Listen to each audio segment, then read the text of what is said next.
Sir एक general सवाल रहता है, हम्म जैसे कि हम यूनिवर्सिटी में जाते हैं, कॉलेजेस में जाते हैं, तो हम्म हमने प्रोफेसर्स देखे हैं। हम्म तो मैं जानना चाहूंगा इन शॉर्ट, हम्म प्रोफेसर्स बनने के लिए कौन कौन सी डिग्री, हम्म क्या क्या प्रोसेस होता है, किस तरीके से जो है चीजें सेट होती हैं, वो एक बार थोड़ा सा मैं हाँ, जानना चाहूंगा। देखो अभी पिछले साल से क्या हुआ कि जब यूजीसी नेट का रिजल्ट आने लगा ना, हम्म उसमें 3 सेक्शन आने लगे हैं। हम्म फर्स्ट जेआरएफ, तो जो जेआरएफ वाला स्टूडेंट है उसको पैसे तो मिलेंगे ही मिलेंगे पूरे 5 साल तक, 25 से 30 लाख रुपए उसको मिलेंगे टोटल, मतलब टोटल 5 25 से साल। 30 लाख, हाँ, 5 25 से साल, 30 लाख। ठीक है। दूसरा, प्रोफेसर भी वो बन सकता है, हम्म कहीं भी फॉर्म निकले वो प्रोफेसर बन जाएगा।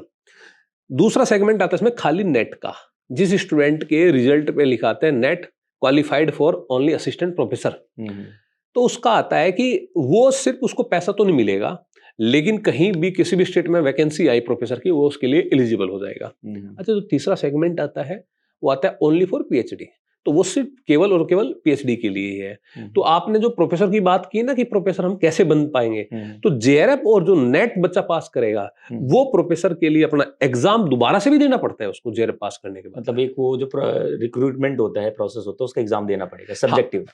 देखिए सर, प्रोफेसर बनने के लिए ना अलग अलग यूनिवर्सिटीज काम करती है। जैसे कि आप दिल्ली यूनिवर्सिटी की बात करिएगा, आप दिल्ली यूनिवर्सिटी में प्रोफेसर बनने के लिए आपको दोबारा से एग्जाम नहीं देना पड़ेगा।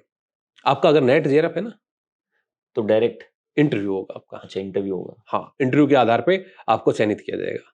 लेकिन जैसे हम देखते हैं यूपी के अंदर, यूपी जीडीसी का पेपर होता है, यूपी हमारा एडिड असिस्टेंट प्रोफेसर होता है, आपका हरियाणा असिस्टेंट प्रोफेसर होता है, राजस्थान एमपी होता है, यहाँ पे आपको पेपर देना पड़ेगा। ठीक है, तो ये 2 तरीके की प्रक्रिया है, एक जगह आपको पेपर देना पड़ रहा है, एक जगह आपको डायरेक्ट इंटरव्यू के बेस पे आपका सिलेक्शन यहाँ पे हो रहा है।